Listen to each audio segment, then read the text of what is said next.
Hey everyone, welcome to Cyber-Conversations, the show where it's okay to agree to disagree. Today we're continuing our conversation on Star Wars Episode VII, The Force Awakens.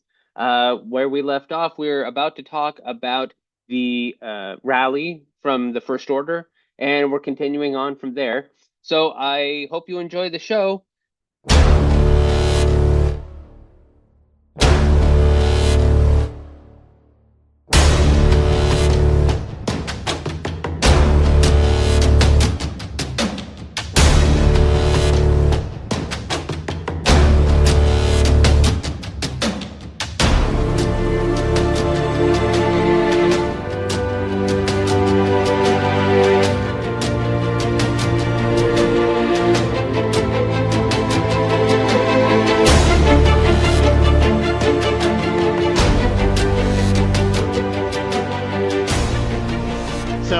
So if that's all we have to say about Finn, I think the next scene is the Nazi scene, right? Yeah.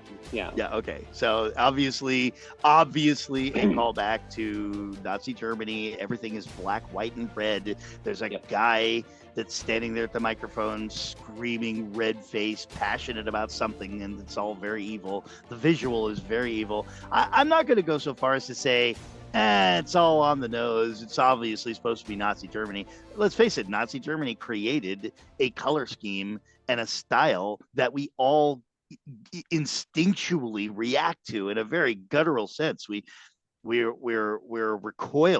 recoil from that type of evil, and so they're using this visceral 20th century analogy to this First Order, which we have no background on. We have no idea who they are, other than the fact that they kind of look like the Empire. So we're supposed to not like them. But the Empire was also based on Nazi Germany. So true. But I don't remember anything in the original trilogy with the Empire that quite so obviously sets up a Nazi. What do they call them? Rally. It's like a Nazi rally with the big vertical red tapestries and everything. Yeah. But the color scheme was the same in the Empire, all black with the occasional red. The royal guards were in red. Yep. It was the same color scheme, and it was very obvious that that's what George Lucas intended. And sure. As I said, he even called them stormtroopers. Stormtroopers, which is a Nazi term. So yep. The SS. Yep. So yeah, no problem on that. I've seen if you watch this scene with the First Order and the whole speech and everything, what's the leader guy's name? Hux. I wish I knew the characters better. I've seen Force Awakens probably not 8 or 9 times. I don't want to flatter myself. We did talk. I don't think I've this. seen it more than 8 or 9 times. We did talk about this, and we should have probably mentioned to the listeners, like, these movies are not as familiar to us. Even me, as a huge fan, I haven't seen it as many times as I've seen the other 6, because the movie has only been out for 10 years now. Yeah. Whereas the original trilogy came out in 1977, and the Phantom Menace came out in 1999. It's been a while. Yeah, and I think you can probably guess just by listening to me that I've got my opinion about The Force Awakens, but the fact that I've seen it 8 or 9 times should tell you that it's still a Star Wars movie, and I still don't hate it. Yeah. I've seen it enough times to be able to lend a fellow voice with you in a podcast on the subject and lend an opinion. But I mean, I don't know. I could not possibly hazard a guess to how many times I've seen Empire Strikes Back or the original Star Wars. I would definitely say well over 50 times. Yeah.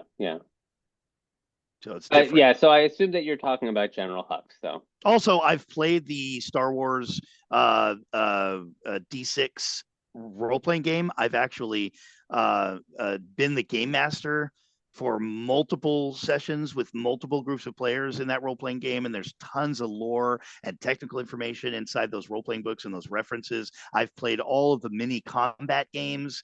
I've played I've owned the Star Wars card games, the collectible card games. I collected the original trading cards when I was a kid. I've collected the toys. I've built the models. I mean, if you're talking about Lucas Star Wars, I am immersed for a lifetime.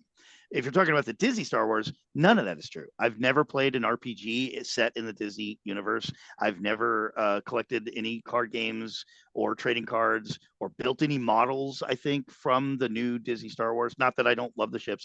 I'm an older person and I just haven't built those models. So like there's an immersion in the Lucas Star Wars that I simply can't represent Well, with the maybe. Disney Star Wars. That's all. Yeah, but I still think that the fact that we haven't seen these movies as many times as the previous ones is also because they haven't been around as long. Well, I've that's also very true. Yes. Yeah. I mean, I'm being honest. That's all. The Force Awakens is 10 years old this year. So, Yeah. and I've seen it, I'm going to guess 10 times. Okay. I doubt then that we're I've seen even it then. more than You once love a year. them. You love them. Yeah. I'm not crazy about them, and we've seen the same amount of time. So okay. Yeah, because I don't generally watch the movie more than like once a year. Yeah. Okay. And that's probably being generous. I don't even know for sure. Wow. So even for somebody like you who loves the movie, it doesn't have that much replayability then. Well, none of them do. I'm talking about I don't watch any of the Star Wars movies more than once a year. It's not like I go and watch The Empire Strikes Back out of nowhere. If I'm going to watch the Star Wars movies, I'm going to watch all of them. Fair. I probably am about the same, but I can guarantee you 20 years ago, I was watching Star Wars movies more than once a year. Well, I don't know. I know that I did when they first were available on home video, Oh yeah. but that's In the also 90s, because I was probably watching the original trilogy 3-4 times a year. Oh, really? No, I was never. I would because I was so afraid of being jaded by things, by watching them so much that I'd Yeah. get tired of them, that I refused to watch them more than that because I was Well, afraid I'd get tired of them. that's wise. I think that's I don't wise. know if it's wise because maybe I just lost out. Maybe I missed out on opportunities to watch Star Wars more. Well, But I look at it this way. Hollywood cranks out movies far faster than you have minutes in a lifetime to keep up with. So you yeah, have to be selective. Anything you see twice is costing you a new movie that you've never seen before. So there's yeah, that. but I am willing to give up, Sophie's Choice. Well, let's not go down that road. Okay. All right. Next. We're done with the Nazi thing. Yeah. So, So, and then we immediately go to the destruction of the Republic, quote unquote. well, I no, guess that's not for a while. That's not for a while. Really? First, Oh, okay, yeah, okay, you're getting way okay. ahead of us. Sorry, So, sorry. but I did want to say General Hux is who you were talking about, and he was played by Domhnall Gleeson, who I always liked because he's one of the Weasleys. Yeah, he's definitely Weasley, and I think No, I that's what mean he's from supposed. the Harry Potter movies. No, I know, I get it, but he Yeah, is also a Weasley definitely. looking person. He's a small person. His face is not all that intimidating, and I feel like that was actually deliberately casted because he's, obviously he's almost like little man complex. He's representing a very big, dangerous organization, but he himself is not that imposing a guy. Right. But so we've got that, and we have FN 2187 returns to the ship, and we meet Phasma, who we already saw her on the planet. She's intimidating because she's got that chrome stormtrooper outfit. Yeah. But we don't learn enough about her. We never do. I don't know why that's intimidating, honestly. I don't see anything intimidating about Phasma. What would have been intimidating is if they would have given her a little bit of a combat scene so we could see how much of a badass she was. Yeah, But the fact that she's wearing silver armor doesn't intimidate me at all. No, but I mean, it sets her apart, and I assumed that she had it because she was a badass. I agree. I would have liked to see. Well, there's the magic word, Josh. You had Yeah. to assume that because the storyteller didn't. Well, hand yeah, it to you. but that's what we spent all of the last three movies talking about too. Show not tell. And this is another case that I don't like the fact that we're told, we're not shown. Like I said, I'm not a big fan about how they did it. I would have liked to see more of why Phasma is something to be feared, but we never do find out. We never do find out. We not even, again, without talking too much about the other movies, she gets killed in part 8, and that's it. We never get a great scene of her being a badass. But that's neither here nor there. We're here to talk about this one. So she confronts him. We're, I guess, supposed to assume that she's a major force to be reckoned with, but he is, he's already decided that he's going to desert. And he goes and Yeah. he finds Poe and he frees him, and we get some of the good banter. But he reveals he wants to basically defect, and he needs a pilot. And Poe is a pilot, so they escape in a TIE fighter. I did like the fact that we finally got to see, because we never really saw it in the previous movies. We got to see people piloting a TIE fighter. We would get occasional shots of a stormtrooper in a TIE fighter, but we never got like the workings of a TIE fighter, except in the games. Yeah. Yeah. So We I got you like, want to learn about the TIE fighters, you got to play the games. yeah, but we got to see that, and then there's a cool fight scene. It's not very long, and then then they crash into Jakku, and Poe Dameron is missing. Oh, and Jakku, we should mention, is also the location of the last great battle of the Empire. And so a lot of the capital ships that were in that battle crashed through the atmosphere, and those are the hulks Yep. that Rey is combing through, and that is another show not tell thing that I like. Now, Hmm.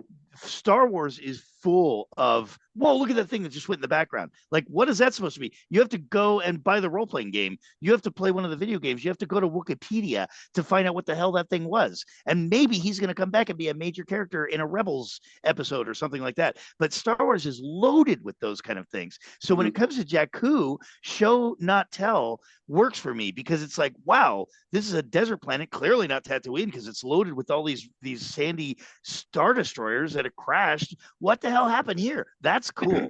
Yeah, But except we don't with see it. Phasma, I got to pull that, because that's a character. That's a character. Don't show, not tell a main character.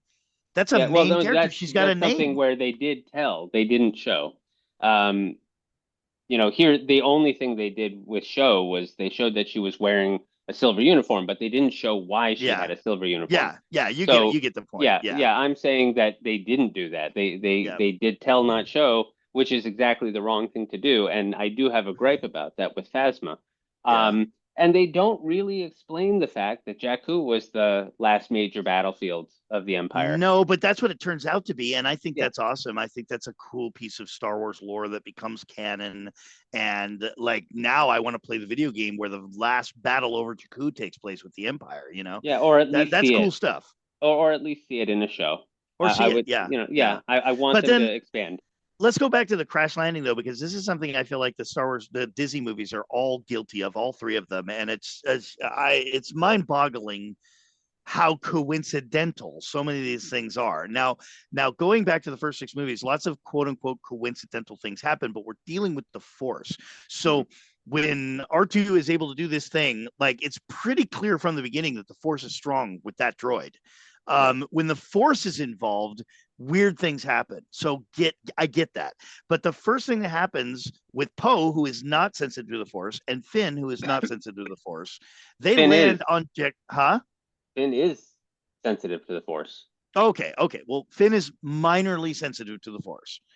They crash in the TIE fighter, and on a planet where no one sinks in the sand, the very spot where the TIE fighter lands is liquid sand. And it's so narrow to the perimeter of the TIE fighter that Finn can actually stand 10 feet away from the TIE fighter on solid ground while the TIE fighter sinks into the sand like water. That Yeah. kind of coincidence is really, really hard to swallow I if you're always paying any thought that it attention at was. all. I could be wrong because it's been. I didn't. When was the last time I watched it? It was a couple months ago. I should have watched it in preparation for this recording, but I didn't. I thought that when we saw the TIE fighter sink, it was because it was being like some kind of underground creature was eating it. So that would have been awesome if they would have had a Yeah. couple of tentacles come up, and it's like, whoa, I don't even want to know what that Yeah. thing looks like. That would have been awesome. I would have loved that, but there isn't. And so Yeah. it's just like, oh, you know what? We need this thing to be gone. This is my thing, like the MacGuffin plot device thing. Mhm. Like if you have to like twist reality and make something very coincidental happen just to be able to get the plot moving on, that's bad storytelling. That's the Emperor is not wearing any clothes. And Yeah. so what we need is the TIE fighter to be gone. because we want Finn to be alone and we want him to presume that Poe is dead. And so we don't, I don't know, quicksand, like it just, Yeah. it's very coincidental. If they would have just CG'd a couple of tentacles at the last minute, sucking down the last piece of it, there would be a whole Wikipedia on that creature that we never saw. Yeah, I and that agree. would be great. That would be great, Yeah. but they didn't do that. Yeah, and the fact that Poe is missing is kind of strange because he's fine. We will find out later in this movie. He's absolutely fine, but somehow he's not near the wreckage. I'm willing to admit that if Poe is strong with the Force and the Force recognizes that there's a huge imbalance going on and that there are key players that are going to have to be a part of restoring that balance. None of that language is said in the Star Wars, in the Disney trilogy, by the way. I'm making this up. But let's just say that the Force is doing this thing, which we've seen the Force do before. So maybe the Force could have been the one to liquefy the sand, but it doesn't make any sense because you don't need the TIE fighter to be gone for Finn to be stranded. That TIE fighter was wrecked. Also, that makes the Force a dick because the Force swallowed up Poe when he wasn't even dead. So none of that works for me. Well, no, I don't think that. I don't think he was in the TIE fighter, which is why I don't think that he sank into the sand. Where do you think he was? I don't know. Teleport out? I don't know. That's the thing that I don't know what happened to him. And that is another gripe I have because he apparently is not in the TIE fighter. I don't think he sank into the sand because then he wouldn't have survived. Right, exactly. But if he wasn't in the TIE fighter, then how is he not in the TIE fighter? Did he tumble out while they were like falling to the ground that Poe didn't notice? Yeah. But if he fell out, he would have been pretty broken and bruised, I would think. But he came back later in the movie absolutely fine, not a scratch on him. I got it. Somehow Poe returned. Well, come on. But in any case, anyway, I want to say at this juncture of the conversation, Josh, that I do appreciate the fact that you love these movies and you are still being very naked and honest about your opinions about what you like and what you didn't like. So I appreciate the fact that you're not just adamantly protecting every dumb element of the story just because you love the movies. Yeah, no, I never wanted that. I wanted people to know my honest opinion because I do appreciate the movies for what they are and I don't hate on them. But I'm not saying that they're perfect movies. I just think that they're better than the prequels. Yeah, okay. Here you And again, as I said many times when we were talking about the prequels, I don't hate the prequels. When I watch a Star Wars marathon, I include all 9 movies, which means I include episodes 1, 2, and 3, and 7, 8, and 9. Generally, if I'm going to do that, I also include Rogue One and Solo, but I love both of those movies, actually. Yeah, I like both of them. Solo had some problems, but I enjoyed it. Solo had some problems, but I still loved it. Rogue One, I thought was fantastic. Rogue One was the closest thing that Disney ever made to feeling like true Lucasian Star Wars, if I could use that term. Maybe, yeah. I also think it was definitely an homage to the old 60s and 70s war movies. Well, that's exactly what Star Wars was in every way. I mean, he literally took footage from World War II and they patterned after it with their model shots. But what I mean is like the story itself is basically like the bridge over the River Kwai, which featured Alec Guinness. It was like what's it called? There's so many different war movies to think of, but those war movies all ended with these suicide runs where you get a group of guys who were the heroes for the whole movie, and then they make a suicidal attack and they succeed, but only at the cost of their lives. Well, it's the quintessence of heroicness is, like what Jesus said. It's no greater love has any man than this, than the one who would lay down his life for his friends. So we all have this sort of universal idea of what a real hero is. And that's unfortunately what a real hero is. Somebody who's willing to take the bullet so you can live. Yeah, and those old war movies did that all the time, where we had the main hero or a group of heroes die, but the mission succeeded, and that's what Rogue One is. We get introduced to a whole group of people, and every single one of them dies, but they get the message out. They get those transmissions to Leia so that we've got the beginning of A New Hope. And honestly, that's what makes Rogue One great, in my opinion, is that it really does feed the original story. This trilogy that we're discussing right now kind of it subverts the original story. It copies the original story, but it doesn't feed the original story. Rogue One tells us how the rebellion got off the ground. It tells us how I don't know if R2 I would ended go up that with the far. plans. I don't know R2, if I would go that far to say it shows us how the rebellion got off the ground. The rebellion was already a thing by the time Rogue One starts. well, yeah, Andor, it if was, you but we watch the got the show Andor, you see the yes, beginnings yes, of the and that's rebellion. the only reason why I like Andor, actually. But that's another conversation. Yeah, Um, it is, but I love Andor. Rogue One tells us how Leia got the plans and Yeah. why Vader was chasing her, and it's like the fact that it leaves off literally the second before Episode 4 begins is brilliant. It Did just you ever see the video that was made before Rogue One came out of the Death Star technician or like the designer, and he's talking to all these stormtroopers and he's defending himself because everyone's saying he made this he did a shit job with the Death Star because it took one photon torpedo to blow it up, and he just talks about how it doesn't work that way, and he did his job and they fucked up, and it was so funny, but of course it gets no, completely. I I'll don't think send I you the have. link. I'll Yeah, I don't send you think the I link. have. It was a riot, but of course it gets completely subverted by this by Rogue One. But he's like talking about he shot it down the exhaust port and it gets sucked down. Exhaust ports don't work that way. It should have gone out. The exhaust was coming out of the exhaust port. It should have blown the torpedo out. So I don't love the blame fact that me. I love the fact that Rogue One establishes why that special weakness in the Death Star was there. It was Yes, deliberate, which makes so much more sense than just, wow, these guys really don't know how to design a Death Star, do they? You know? exactly. Yeah, and that's yeah. So that I'll send you that link. But it was that was really funny before Rogue One came out. Anyway, getting back to the movie that we're actually You talking remember, about. you remember Family Guy? Like, I what didn't watch can we get Family Guy. out there and and cover it with plywood or something? No, that would look terrible. I never watched Family Guy, but Oh, you've never seen the Star Wars? What is it called? no. Blue Sky or Blue Horizon? Oh, okay. Well, you Yeah, should. I As a tried Star Wars watching fan, you should. I tried watching the first episode of Family Guy and I was like, this sucks. I really Well, hated it. I'm talking about the Star Wars Family Guy. Yeah, yeah. It's hilarious. Anyway, moving on. We So have now we get another. introduced Yep. to we get a good look Now at we get Jakku Ray. and we get Ray.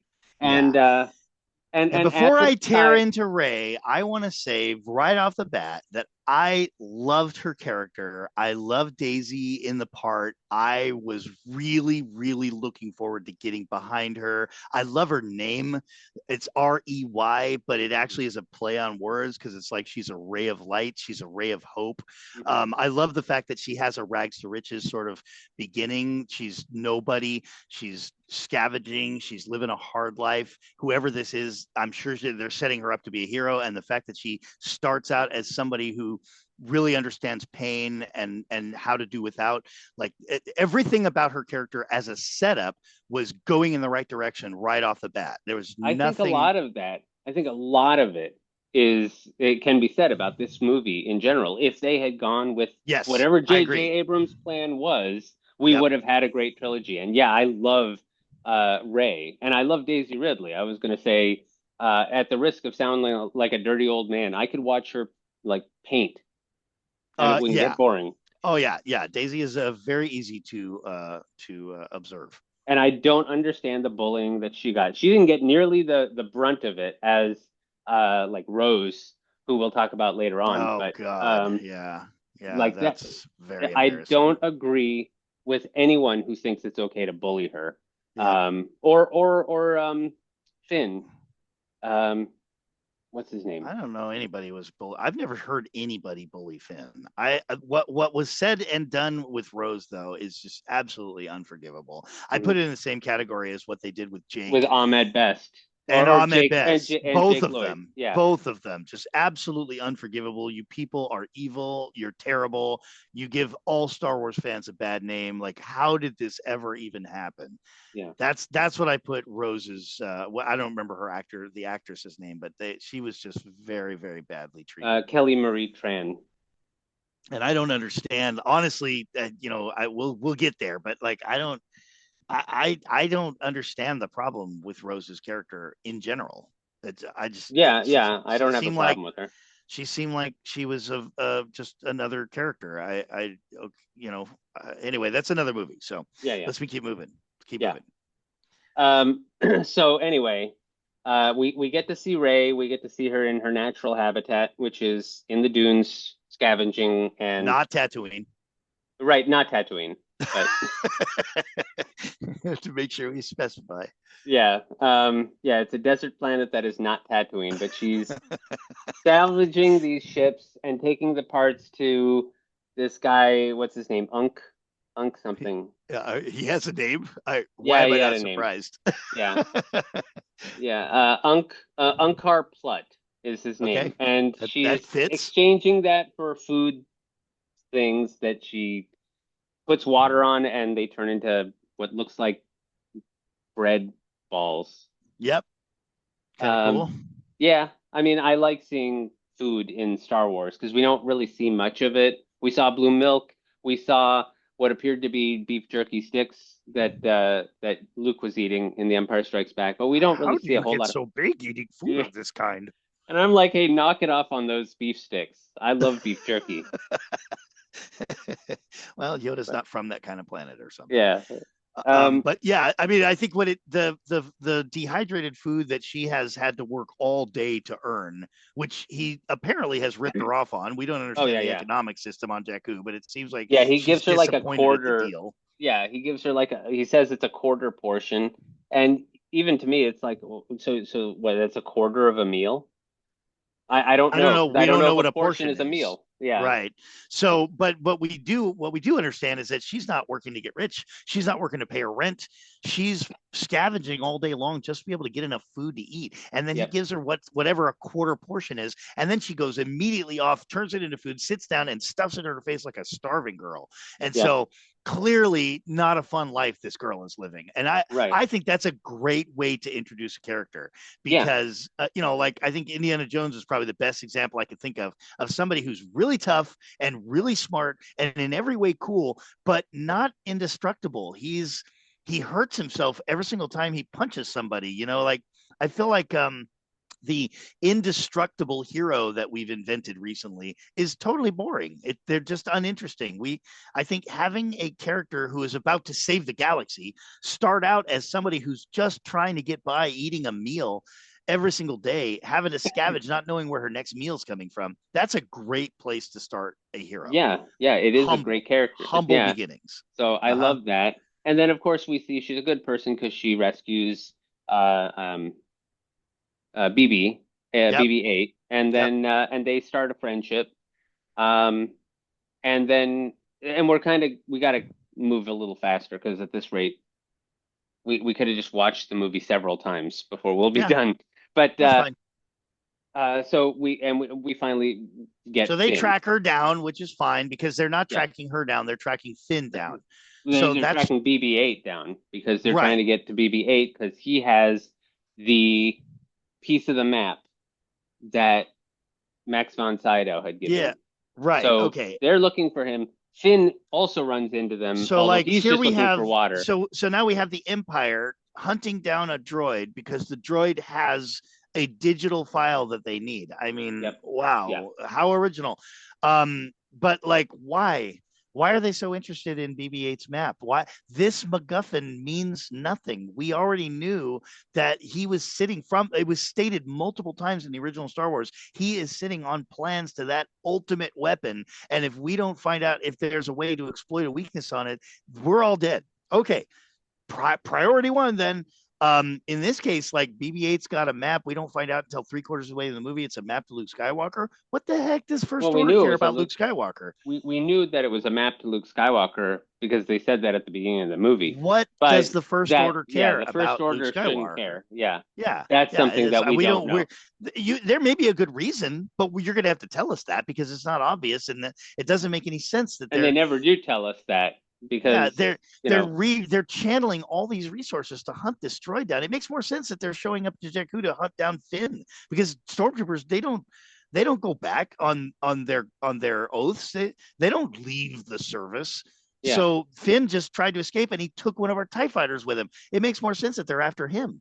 yeah, but I you mean, know, to this day, I think I still registered in my mind that that's what they were doing on Jakku, hunting down Finn. But you're right; they were hunting down BB-8. It makes no sense. yeah, yeah, agreed. But in any case, I do love. I saw it coming a mile away, but I still love the introduction of the Millennium Falcon.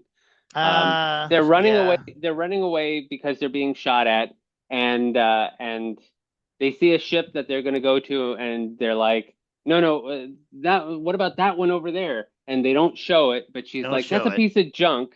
And let's go for this one. And then this one gets blown up, and so they say, "Well, let's take the piece of junk," and then it's revealed to be the Millennium Falcon.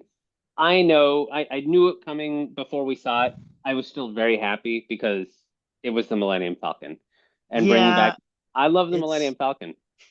I do too. I do too. But I'm going to have to disagree with you on this one because I actually do like the way it was introduced because the poor thing is the fastest hunk of junk in the galaxy, but like the running gag of this thing is a piece of junk Hmm. is funny. It's I like that. What I don't like is that wait a minute, they jumped into this thing and in seconds hit the button and it took off.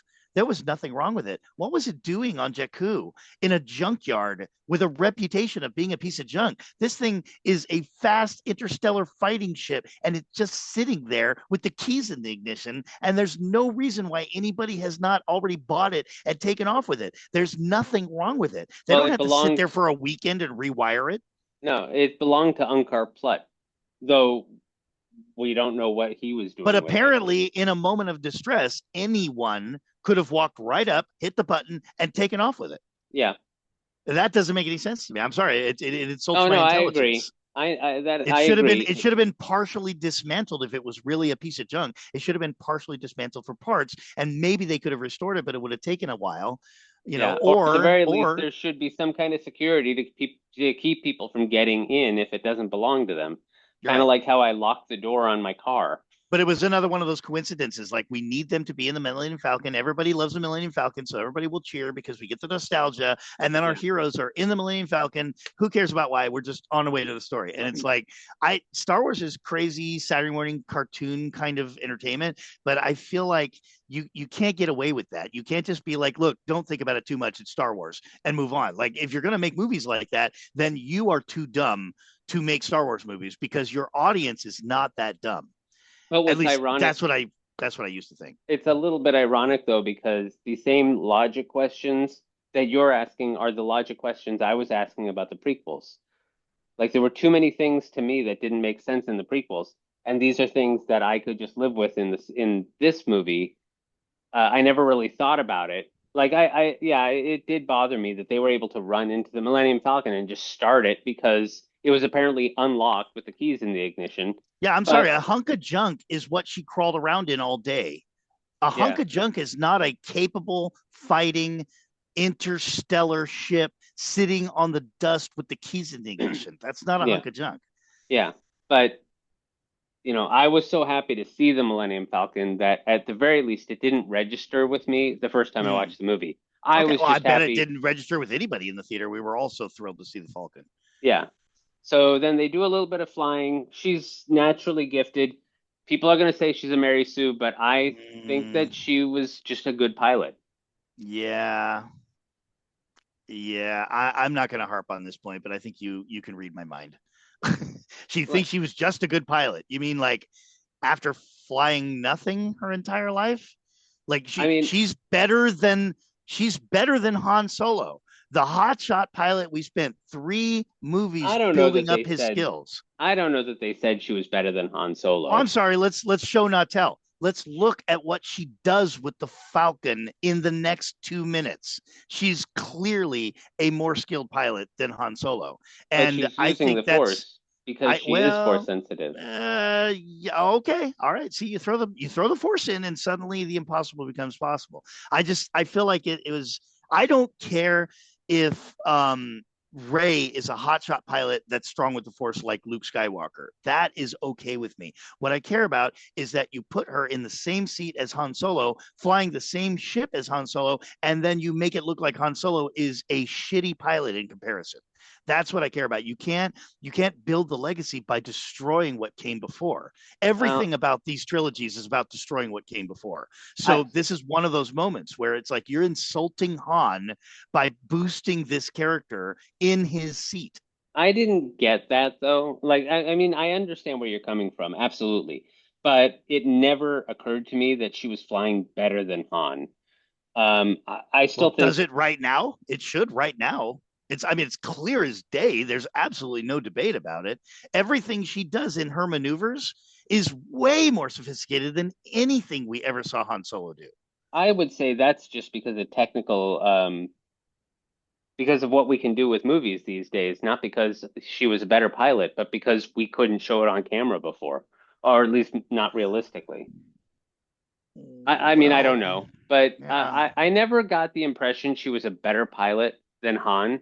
To this day, I never got that impression. I thought she was a good pilot. I never thought she was better than So Han. you're telling me with a straight face right now that you can't run through the next sequence of shots in your mind and tell me right now that she's not a better pilot than Han Solo.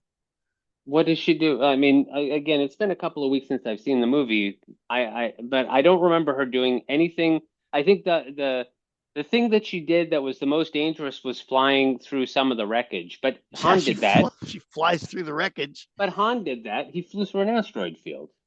She inverts the Falcon backwards in midair, 20 feet off the ground, and shows the belly of the Falcon to the fighter behind her so that Finn can get a clear shot. She misses the ground by like 10 feet.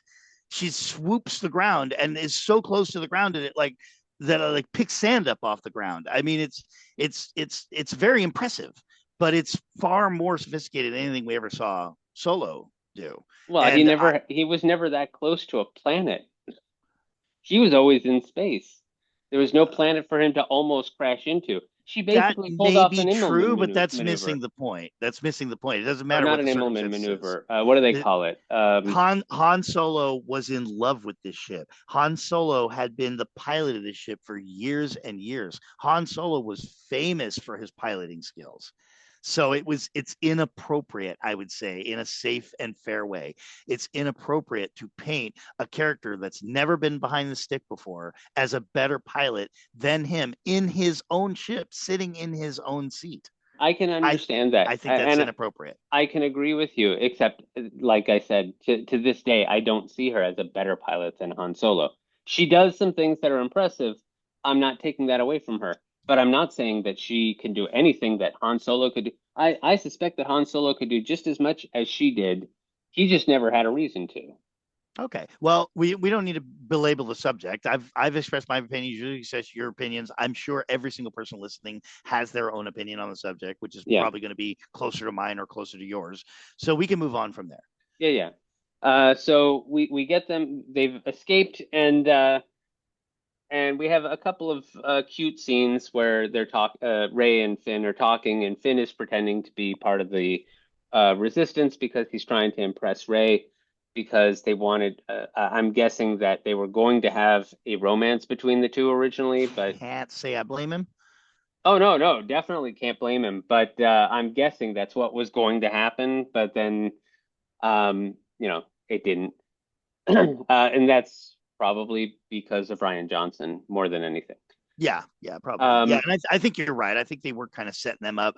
Although it could have always just been Finn being goofy and being attracted to a character that everybody in the room was attracted to. yeah, But I think you're right. I think they were actually setting that up as a kind of a proto romance. yeah, I think that they were.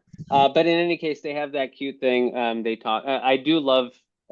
This is just such a minor thing, but I really liked when Finn finally gets BB-8 to say where where the resistance base is, and then Finn gives him a thumbs up, and BB-8 holds up his lighter to kind Oh of say yeah, like, Yeah, And somehow that ball was given so much human personality. It was able to just with the cock of its head, it was able to be confused or it was able to be yeah, curious. I think even once it looked like it was stern, like it was like scolding somebody for a bad joke or something like that. And it, hmm it has no it has no eyebrows. yeah, It has no cheeks. It yeah. has no neck. It somehow they were able to make that thing expressive, and it's one of the many reasons why BB-8 is an endearing character. Although one thing that I thought was really funny, I watched a reactor watch this movie recently, and when the lighter was held up, I always thought that's him basically doing thumbs up, but the reactor was like, is he giving him the bird? So It looked like a thumbs up to me. yeah, it looked like a thumbs up to me too, but it could work, I guess, if he was saying like, nah, fuck you. In any case, then they get But they boarded. blast off and immediately like come up again on the giant Yeah, some kind of whatever it it is, looks like a scrapper garbage ship. cow. Yeah. Yeah, And yeah. and they build up to, who knows who's going to be, coming into the ship, but anyone who's been paying attention knew who was And about to and come onto so the ship. and right off the bat, Solo and Chewie come in, and it's like I get it. We're also busy applauding because there's Harrison Ford again, but like, why is Han Solo and Chewbacca on a gigantic ship, leaving the Millennium Falcon to rot in the dust somewhere? Like the marriage between Solo and the They said that he Falcon. didn't know where it was. It got stolen and he didn't know where the Millennium Falcon was, but it had a tracker in it. So once they started flying it, he knew where it was and he came to get it. Well, he busily went on about his business, just going on with his life, doing other things instead of searching for it. Well, he might And have been searching for and it, but he and never let's looked face it, on his Jakku. new ship is, I don't know. I mean, that he's got a capital ship. I mean, what would he even want the Falcon for? That the Falcon fits inside the bay of this ship. Why would he Yeah, trade that thing as a smuggler? Why would he trade that thing for the Falcon? yeah, There's just a couple of things that are a little MacGuffin-y, and it just didn't feel like it was natural. It felt like it was forced. yeah, But yeah. really happy to see him on the screen again. I Don't was really very care if his happy. hair is gray. This is like, I Yeah. think this is in canon. This is like 30 years after the events of Yep. Jedi, right? Yeah. Yeah. So he should be getting gray. Yeah. And Chewie looks the same, which is fine because we don't know what the Wookiee lifespan is. That's Right. fine. Right. So And that then was they get Mayhew. Was that Peter Mayhew in the Chewbacca costume in this? uh It is. I don't remember. I can look When real did he quick. die? Yeah, when did he die? I met Peter. I met You Peter at did? a Star Wars convention once. Yeah, I actually got an autograph from him I for heard he was Phoenix. like extremely nice. I heard He he is was like a incredibly gentle and incredibly soft spoken and very nice. And Phoenix, my son, was a baby at the time, and I wanted him to sign his photo for my son, and he signed it to Phoenix, and I still have that to this day. It actually yeah. belongs to him. Yeah, Peter He, Mayhew did play he shared portrayal yep, of Chewbacca with okay, Junis Sutamo. got it. And then Sutamo took over in the other two movies because Okay. yeah. Wow, what an honor to have that torch passed to you. But yeah, Peter Mayhew passed away in 2019, just Yep, for our information. So that April was 9 30th. years after the movie. Technically, probably 10 or 11 years after the filming, because the movie came Hmm. out in 2010, so In they were probably 20 filming in in 2015. 20. I'm sorry, I keep saying 2010. Yeah, so they were filming in like 2012, 2013, Yeah, 2014. Yeah. yeah. Um, so then they get the two gangs that are there because he had borrowed money from them because he was hunting Rathtars. Which And we had is, never seen Rathtars before. At least I don't know if I had ever seen Rathtars but before, we've heard but of them. If you've ever played any of the role playing games or anything, or read any of the comic books, you've heard of them. mhm. So I was very happy to see them because they were Yeah. cool looking and They're very horror. They're scary. horrifying. They're Yeah, very Lovecraftian creatures. yeah. So we get a little fight scene with them, and then after that's done, we also meet the Supreme Leader, General Hux, and Kylo Ren get summoned by Supreme Leader Snoke, and well, there wasn't a whole lot to say about Snoke, which is unfortunate, but I think that JJ wanted him to be more fleshed out in the subsequent movies, but instead Brian Johnson killed him. Yeah, But isn't that? we don't have to get into it because it's very much Star Wars lore that unfortunately had nothing to do with the movies. But was he supposed to be a product of the cloning technology that Palpatine had been developing for decades to preserve I'm his not own sure if immortality? I'm not sure if it was official, but I do know that when the movie came out and I saw it for the first time, that was the first thing I thought was that he was a clone of Palpatine. He looks like someone who is not natural. He looks like he was Yeah, grown in a vat. In fact, he looks like he's broken in some way, like he wasn't quite mended together properly. yeah. So that was like for what it's worth. I don't know how many people felt that, but when when the Force Awakens came out and I saw it in the theater, my first thought was he's a clone of Palpatine. He's an Well, imperfect clone. that never occurred to me because I don't remember ever getting an indication of this newer overarching Disney story about Palpatine seeking immortality and using the Kaminoans cloning technology, trying to gather the metachlorian sensitive blood samples from around the galaxy to be able to create a superior whatever he was trying to I do, don't a think I superior ever acolyte.